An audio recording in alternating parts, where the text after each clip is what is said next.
넘어가겠습니다. 대한항공 한진가 영장 5번째 기각이다. 관세청의 조현아 밀수 혐의 영장을 검찰이 시기 등 구체성이 부족하다라고 하면서 기각을 했습니다. 벌써 이 조양호 회장 일가의 구속영장이 기각된 게 5번째나 돼요, 그렇죠? 이제 조양호 회장까지 다 포함해서. 네. 강신호 변호사님. 네. 처음부터 관세청이 밀수입 혐의로 이 조현아 전 부사장에 대해서 영장을 청구한 것은 좀 무리였던 건가요? 글쎄요, 아니면 검찰이 기분이 나빠서 그런 건가요? 왜 니네 관세청이 청구하냐? 이런 건가요? 이거는 이제 밀수입은 관세청이 청구할 수 있는 겁니다. 예. 이제 사법경찰이라고 그러죠. 예. 그래서 거기서 수사를 하는 겁니다. 그래서 이제 검찰에 영장을 청구한 거죠. 그러면 이제 영장 신청한 거죠. 그러면 검찰에서 법원에 청구를 합니다. 이번 얘기는 관세청에서 인천 본부 세관인데요. 여기서 신청한 영장을 검찰에서 기각했다. 이것이 이제 핵심입니다. 청구한 이유는 2013년부터 올해까지 그 조현아 부사장이 해외에서 6억 원어치 뭐 옷 같은 거를 이제 그 대한항공 비행기를 이용해 가지고 몰래 들여왔다는 겁니다. 여기에 대해서 이제 조현아 부사장은 그건 외국에서 다 선물로 준다든지 했지 뭐 들여오지 않았다. 뭐 이렇게 이제 반론을 폈는데요. 여기에 대해서 이제 검찰이 판단을 해보니까 검찰은 뭐라고 말하느냐면 이제 인천부부 세관에서 청구한 영장 신청서를 보니까 범죄 일시와 물건, 수량 이런 것들이 확실하게 드러나 있지 않다. 그리고 범죄 혐의가 소명되지 않는다. 더군다나 조현아 부사장은 범죄를 인정하지 않고 있다. 이런 상태에서 법원에 영장을 청구할 수는 없다. 이렇게 된 사건입니다. 근데 5번 모두 영장이 기각이 되다 보니까요. 국민의 감정, 그러니까 갑질에 대한 조양호 회장 일가에 대한 갑질에 대해서는 국민적 분노가 엄청나게 큰데 그것과 현실의 법은 굉장히 다르구나. 그렇다면 우리 국민의 그런 감정이 좀 과잉된 것인가? 냉정하게 다시 현실로 돌아와야 되는 것인가? 아니면 이 법이 현실을 따라가지 못하니 당장 이 법을 좀 현실에 맞게 고쳐야 되는 것인가? 어느 쪽으로 진행이 돼야 되는 겁니까? 법은 일반법입니다. 어떤 특정인을, 특정 사건을 대상으로 해서 법을 만들 수는 없습니다. 근데 말하자면 이분들이 사실은 갑질이라는 측면에서 국민 정서법이라는 측면에서는 그야말로 굉장히 중죄죠. 하지만 현실에 있는 성문법, 있는 그대로의 법을 적용할 때에는 거기에는 좀 폭행이라든가 뭐 그때 상습이니 뭐 특수니 이런 말이 있었지만 그런 것들이 인정되기 좀 어려웠다는 것이고요. 그다음에 또 횡령이니 배임이니 이런 얘기들까지도 있었지만 그것도 또 따져보니까 딱 악의가 드러나지 않는 것이죠. 그래서 이거는 뭐 법은 법대로 그렇게 하고 하지만 또 사회적 비난을 굉장히 많이 받았기 때문에 또 그 처벌은 어떻게 보면 사회적 처벌이라고 할까요? 그것은 또 그대로 유효하다고 할 수 있겠습니다. 그래서 뭐 한때 영화에서 나온 얘기입니다. 주먹이 법보다 가깝다. 법으로 처벌하려면 한참 시간도 걸리고 요리조리 빠져다니니까 그냥 주먹으로 한 대 쳐박는 게 낫다. 이런 데 우스갯소리도 있는 것 같기도 합니다. 자, 박원순 서울시장이 이 서민들 빈부격차, 강북과 강남의 차이를 좀 이해하기 위해서 한 달간 옥탑살이를 하고 있는데 보여주기로 끝나지 않길이라고 하는데 하필 무더위가 시작이 됐어요. 무더위에 태양광이 직사로 내비치는 옥탑방에서 에어컨도 없이 지내는 거 이거 사실 쉽지 않거든요. 제가 어제 같이 이렇게 봤는데요. 말씀하신 대로 굉장히 이제 더위여가지고 좀 어려움이 있다고 합니다. 있는데 이제 부인도 같이 있는 거 아니겠어요? 상당히 어려움이 있는데 박 시장 말로는 그런 얘기를 합니다. 그러니까 가서 보고 주변 사람들 이제 주민들이죠. 주민들하고 얘기를 나누다 보니까 생생한 그 현장의 어떤 소리들 그러면서 그 안에서 어떤 정책 아이디어도 그렇고 뭔가 소통이 새롭게 다가와서 당신 입장에서 굉장히 도움이 많이 된다. 그 얘기를 합니다. 그리고 실제 시정을 펼칠 때 굉장히 의미 있는 현장 속에서 정책을 선택할 수 있겠다. 그런 도움이 된다고 합니다. 옥탑방에서 한 달간 살면서 여러 가지 서울시의 문제점들을 파악하는 것은 굉장히 좋긴 합니다만은 이게 이 정도 무더위면 밤에 잠도 잘 못 자거든요. 그런 상황에서 또 낮에는 낮에대로 시장의 업무를 또 수행을 해야 되니까 뭐 그런 부분에서도 차질이 빚어지지 않을까 이렇게 걱정하시는 분들의 얘기도 분명히 있습니다. 아마 선풍기는 하나 갖다 놨다 그럽니다. 옥탑방 2개 이렇게 나눠져 있는데 그래서 그 주민들이 뭐 가끔 뭐 막걸리도 가져오고 서로 나누면서 담소도 하고 그 나름대로 또 상당히 좀 의미를 찾아가고 있는 것 같습니다. 자, 언제까지 이제 한 달 다 채울 수 있을지 사람들이 약간 내기성으로도 이제 보는 것 같은 그런 느낌도 좀 드는 것 같습니다. 자, 노회찬 의원은 얘기를 아까 했는데 노회찬 의원의 갑작스러운 죽음, 돌발 변수에 청와대 협치내각 구상이 흔들거린다라는 얘기를 좀 하고 있습니다. 문재인 정부가 개각을 앞두고 협치내각을 추진하면서 야 3당의 관심이 입각에 쏠리고 있다라고 얘기를 했어요. 이상일 교수님, 제가 어제 각 당에서 나오신 분들한테 이 얘기를 여쭤봤더니 전혀 내각에 들어갈 생각이 없다. 우리 당은 거부한다. 다 이렇게 얘기를 하시더라고요. 또 어떤 분은 고 노무현 전 대통령의 대연정이 생각난다. 무슨 꼼수가 있는 거 아니냐. 또 이런 말씀까지 하셨는데 글쎄요. 어떻게 보고 계세요? 야당 입장에서는 그 진정성의 의심을 가질 수밖에 없지 않을까 이런 생각을 합니다. 예.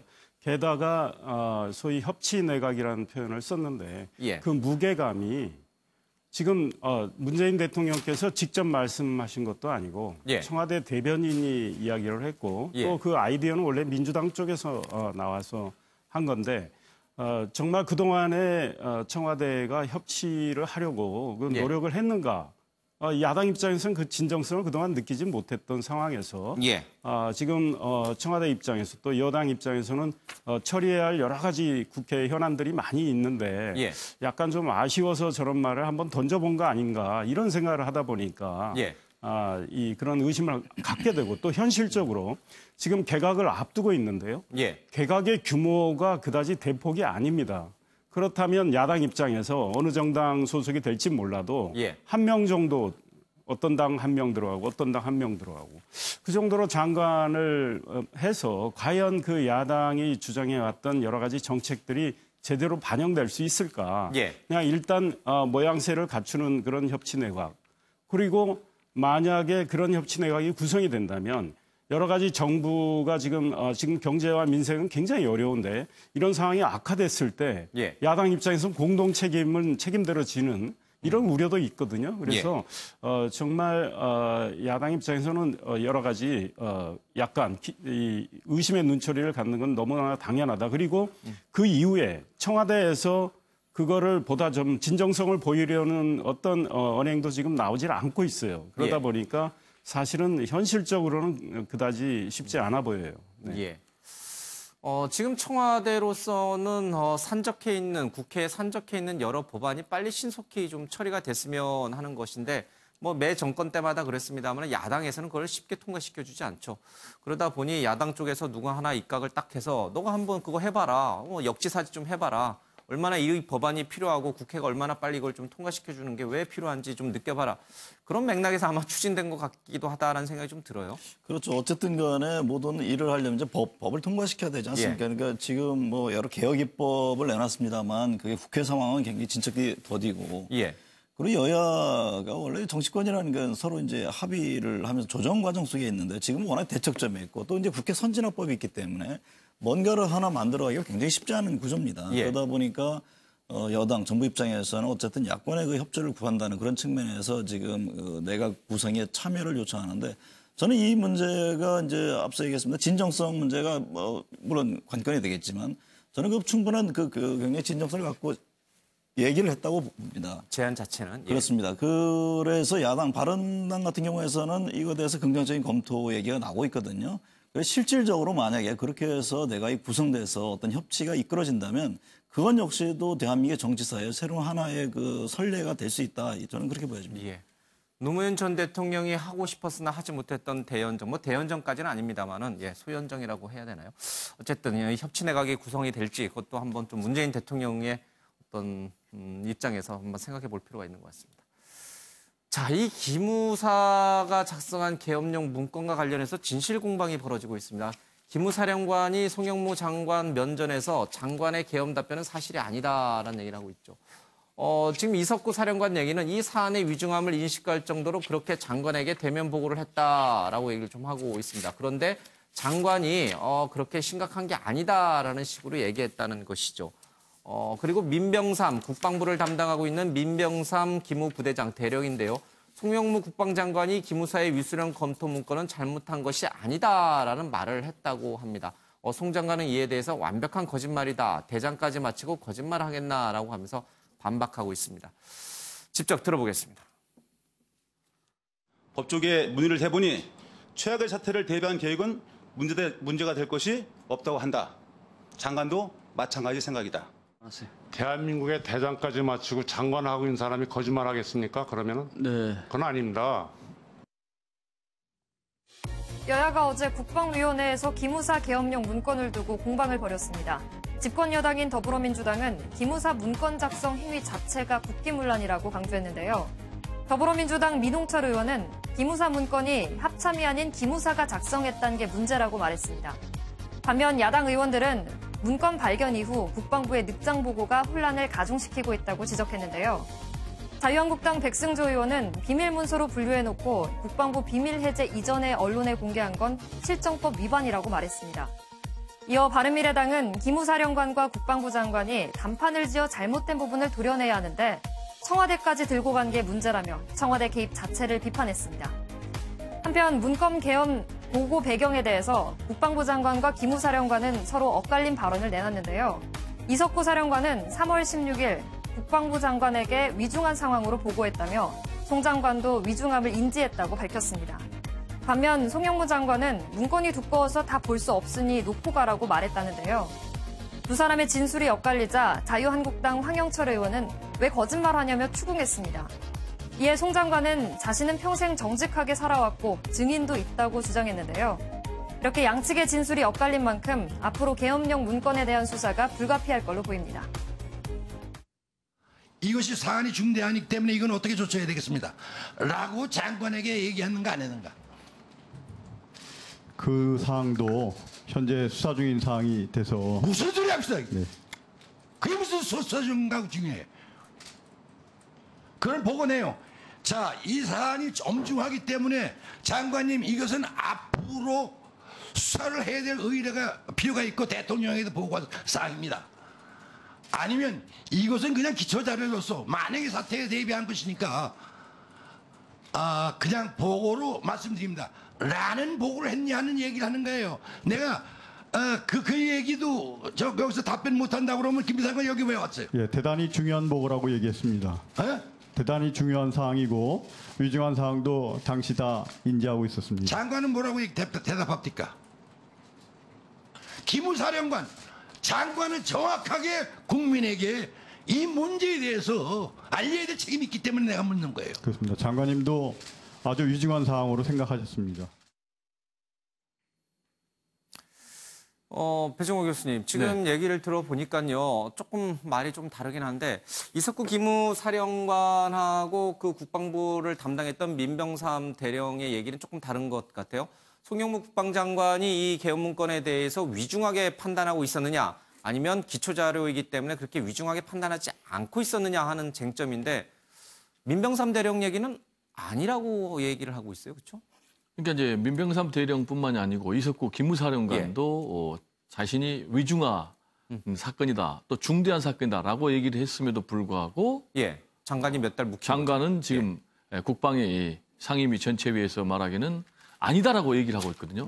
그리고 이 내용이 지금 진신공방이 벌어지고 있는 굉장히 부끄러운 양상인 게 특히 이제 군이라는 것은 상명하복, 이 위계질서가 엄격한 사회인데 이건 뭐 거의 하극상에 가까운 그런 모습이 벌어졌다는 점에서 굉장히 유감이고요.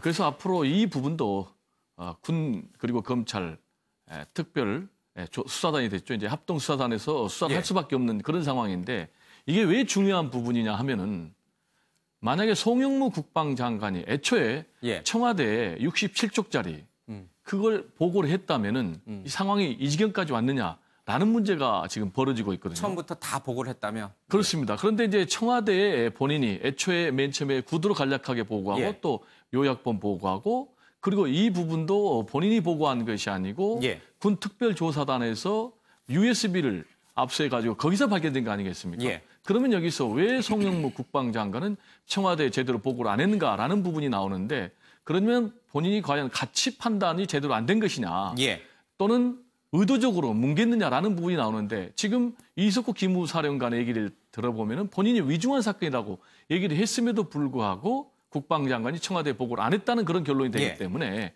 이 부분이 이제 굉장히 중요한 그런 상황이 아닌가 예. 이렇게 생각이 듭니다. 송영무 장관도 중요한 사안으로 보고 있었다라고 또 이석구 사령관이 얘기를 했기 때문에 송영무 장관이 당시에 보고를 받을 당시에 이 문건에 대해서 어떤 가치 판단을 했는지 그 부분이 좀 밝혀져야 될 핵심 대목인 것 같습니다. 양쪽의 주장이 좀 다르니까요. 우리가 여기서 결론 내기는 좀 쉽지는 않을 것 같습니다. 이재명 지사 얘기인데요. 여배우 스캔들에 대해서 본격적인 수사가 시작이 됐습니다. 김어준 이어서 주진우 씨도 오늘 소환됩니다. 조폭기업 연루설도 이제 수사 대상인데 이 지사 측에서 이 조폭 연루설을 좀 반박을 했습니다. 확인 결과 이 씨는 2012년 코마를 설립해 사업을 시작했고 2015년에는 코마 트레이드를 설립해 기업 활동을 이어갔다. 성남시 중소기업 인상은 기업이 아니라 개별 기업인에게 주는 것으로 이 씨는 이들 기업의 대표와 사내 이상 등으로 3년 이상 기업 경영을 했기 때문에 자격 요건에는 이상이 없었다라고 얘기를 하고 있습니다. 강신업 변호사님. 네.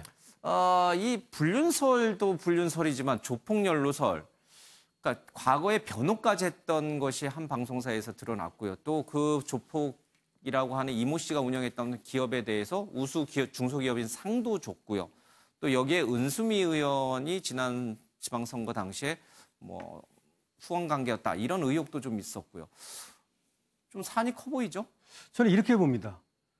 왜 이재명 시장에 이어서 그럼 은수미 시장입니까? 예. 왜 두 사람이 모두 조폭과 관련돼 있다고 말합니까? 이재명 시장만 그렇다면은 시장을 하고 예. 그 다음 사람은 성남의 조폭과 관련이 없다면 그랬다면 문제가 또 좀 다를 수 있을 것 같아요. 예. 지금 그렇다면은 오히려 성남의 이 국제 마피아파라고 하는 조직이 예. 조직과 인원, 자금을 이용해서 자신이 원하는 사람을 당선시키는 것은 아닙니까? 예. 라고 하는 합리적 의심을 제기할 수 있는 것이죠. 그러니까 뭐 상을 줬는지 안 줬느니 뭐 기업한테 준 것이 아니라 개인한테 준 거다. 뭐 그럴 수 있겠죠. 그러니까 팩트는 조금씩 다를 수 있습니다. 뭐 방송에서 얘기했던 거하고 좀 다를 수 있고 이재명 시장의 얘기가 지금 도지사의 얘기가 맞을 수 있습니다. 예. 그러나 그것은 지류에 불과합니다. 중요한 것은 그들과 어떤 연관이 있었고 예. 그들의 자금과 조직을 선거에 이용했으며 그 반대로 무엇을 주었는가 하는 것입니다. 거기에 대해서는 지금 이렇게 지엽적으로 밝히는 거 가지고는 예. 해명되지 않습니다.